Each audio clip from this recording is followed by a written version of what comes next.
Sir నమస్కారం sir. నమస్తే sir, Andhra Pradesh హోంమంత్రి అనితా వంగలపూడి గారు ఒక ప్రెస్ మీట్ పెట్టి ఈ గాంజా డ్రగ్స్ నిర్మూలన కోసం చర్యలు తీసుకోబోతున్నట్టుగా అనౌన్స్ చేయడం చూస్తున్నాం. ఎక్కడ కనిపించినా కూడా ఎవరికి కనిపించినా దాని గురించి ఇన్ఫర్మేషన్ ఇస్తే చాలు వాళ్ళకు ఏదో ఒక మనీ రూపంలో ఇస్తామని చెప్పడం కూడా అనౌన్స్ చేశారు.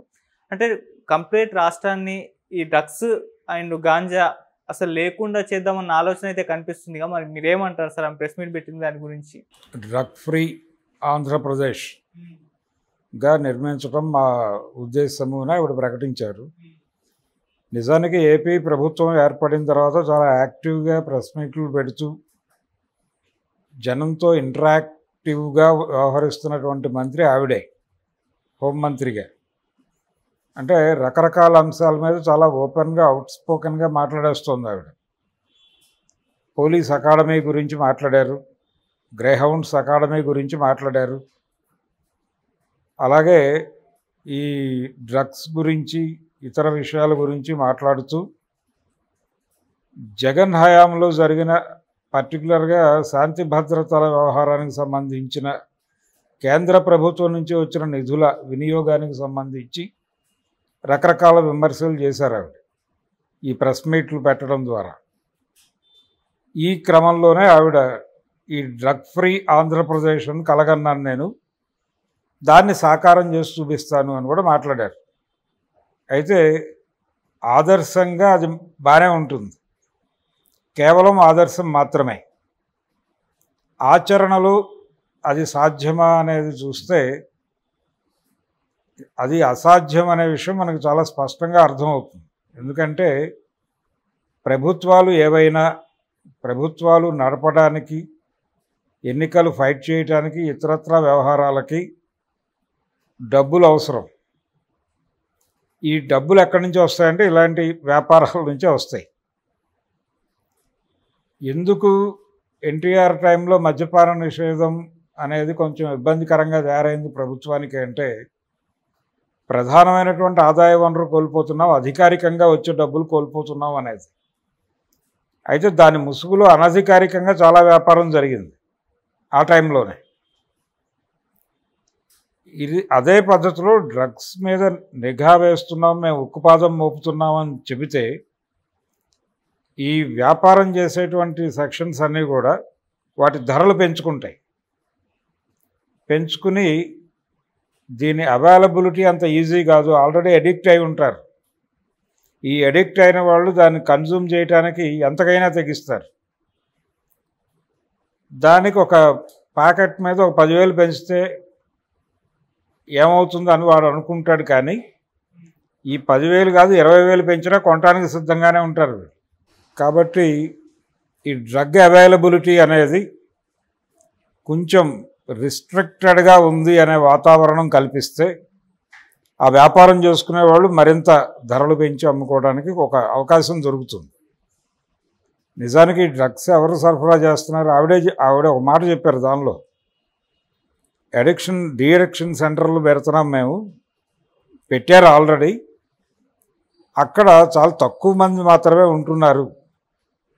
ఎందుకు కింగ్ జార్జ్ హాస్పిటల్ లాంటి చోట్ల ఒక బ్లాక్ ఎందుకు కేటాయించలేకపోతున్నాం మనం అని మాట్లాడారు ఆవిడ. మంచిదే, అంటే డీ అడిక్షన్ ప్రోగ్రామ్స్ ఇవన్నీ చేయటం మంచిదే, అది ప్రభుత్వాలు చేయాల్సిన పని, చేస్తాయి కూడా. కొన్ని ప్రభుత్వాలు పట్టించుకోకపోయి ఉండొచ్చు, వీళ్ళు పట్టించుకుని డీ అడిక్షన్ సెంటర్లు పెట్టి దాన్ని ప్రాపర్గా నిర్వహించడం లాంటివి చేయొచ్చు. కానీ సమాజంలో డ్రగ్స్ సరఫరాని మేము టోటల్గా ఆపేస్తాం అని చెప్పడం మాత్రం ఖచ్చితంగా ఆదర్శమే. ఎందుకంటే ఈ డ్రగ్స్ సరఫరా వెనకాల రాజకీయ నాయకులు ఉన్నారు అనేది సుస్పష్టం. పర్టికులర్గా కేంద్ర ప్రభుత్వ అజమాయిషీలోనే డ్రగ్ బిజినెస్ జరుగుతోంది. కేంద్రంలో అధికారంలో ఉన్న ఎన్డీఏ పాలనలోనే డ్రగ్ బిజినెస్ పెరిగింది. ఇప్పుడు అదే కూటమి ప్రభుత్వం ఏపీలో రాజ్యం మొదలుపెట్టింది. ఆ ప్రభుత్వంలో మంత్రిగా ఉంటూ నేను ఇక్కడ డ్రగ్ బిజినెస్ జరగనివ్వను, డ్రగ్ ఫ్రీ ఆంధ్రప్రదేశ్గా చేస్తాను అని మాట్లాడటం గొంగట్లో అన్నం తింటూ వెంట్రుకలు ఏరటమే. ఆ మధ్య ఏపీలోనే జగన్ ప్రభుత్వ హయాంలో 4 కంటైనర్ల డ్రగ్స్ దొరికినాయి ఓ పోర్ట్లో వైజాగ్ దగ్గర. దొరికితే అవి ఏమైపోయినాయో తర్వాత ఫాలో అప్ వార్తలు లేవు. ఆ డ్రగ్సే చాలా చోట్ల కనిపించి ఉండొచ్చు మనకి. రాడిసన్ పబ్లో దొరికినవి అవే కావచ్చు, పూరి జగన్నాథ్ కన్జ్యూమ్ చేశాడు లేకపోతే మరొకడు కన్జ్యూమ్ చేశాడు అని వీళ్ళు చెబుతూ ప్రొజెక్ట్ చేసినటువంటి ఏరియాలో ఆ డ్రగ్స్ ఉండొచ్చు.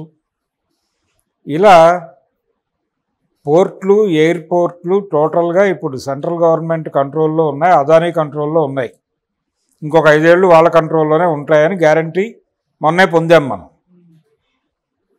కాబట్టి ఈ దేశంలోకి బయట నుంచి డ్రగ్స్ కాదు కదా, ఏ సరుకు వచ్చినా అదానీకి తెలియకుండా జరగదు, అమిత్ షాకి తెలియకుండా జరగదు. ఈ దేశం నుంచి ఏది బయటకు వెళ్ళాలన్నా అదానీకి, అమిత్ షాకి తెలియకుండా జరిగే అవకాశం లేదు. ఆ లెవెల్ కంట్రోల్లో ఉంది వాళ్ళకి. ఏపీ తీర ప్రాంతం అంతా గోవాగా మార్చాలని కూడా ఒక స్కీమ్ ఉంది వాళ్ళకి. ఆ స్కీమ్ గత ప్రభుత్వం హయాంలో జగన్తో మాట్లాడారు వాళ్ళు వచ్చి. అదానీ వచ్చి ప్రత్యేకంగా జగన్తో సమావేశం అయ్యాడు. ఇప్పుడు ఆ ప్రాజెక్టు వాళ్ళ హయామే, ఇప్పుడు ఎలాగో వాళ్ళ ప్రభుత్వమే ఉంది కాబట్టి అది ముందుకు తీసుకెళ్ళచ్చు. తీర ప్రాంతం అంతా గోవాగా మార్చేసిన తర్వాత అక్కడ డ్రగ్స్ సరఫరాని ఎలా నియంత్రిస్తారు వీళ్ళు? అది అయ్యే పని కాదు. కాకపోతే ఆవిడ చెప్పినట్టుగా డిఅడిక్షన్ సెంటర్లు విస్తృతంగా పెట్టి, అంటే ప్రభుత్వ ఆసుపత్రుల్లో దానికోసం ప్రత్యేకం ఒక బ్లాక్ పెట్టి నిర్వహించవచ్చు. ఆదర్శంగా అది బాగానే ఉంటుంది వినటానికి. కానీ రాజకీయ నాయకుల ప్రధాన ఆదాయ వనరుగా డ్రగ్ మారిపోయినటువంటి సందర్భం. మనం చాలా వరకు ఏమనుకుంటాం, డ్రగ్స్ అనేవి నైజీరియన్స్ సరఫరా చేస్తారు, అది లోకల్గా ఎవరో కొన్ని రౌడీ గ్యాంగుల వాళ్ళు అది ట్రాన్స్పోర్ట్ చేస్తారు. ఇప్పుడు అక్కడ కూడా 100 మంది ఏదో ట్రాన్స్పోర్టర్స్ ఉన్నారు అని ఆవిడ ఒక లిస్టు ప్రకటించారు. వాళ్ళెవరు ఒరిజినల్ డ్రగ్స్ పట్టుకొచ్చి అమ్మేవాళ్ళు కాదు, ఎక్కడో దొరికితే తీసుకెళ్ళి ఇంకొకటికి చేరవేసే కొరియరింగ్ వ్యవస్థ మాత్రమే, కొరియర్లను మాత్రమే చూపిస్తున్నారు వీళ్ళు. ప్రధాన సరఫరాదారు గురించి మాట్లాడట్లా. అనిత గారు కూడా అదే మాట్లాడింది. ఆవిడ ప్రస్తావించిన 100 మంది కొరియర్లు మాత్రమే. కొరియర్లు కాదు, కొరియర్లు పాయసంలో గరిట్ లాంటి వాళ్ళు.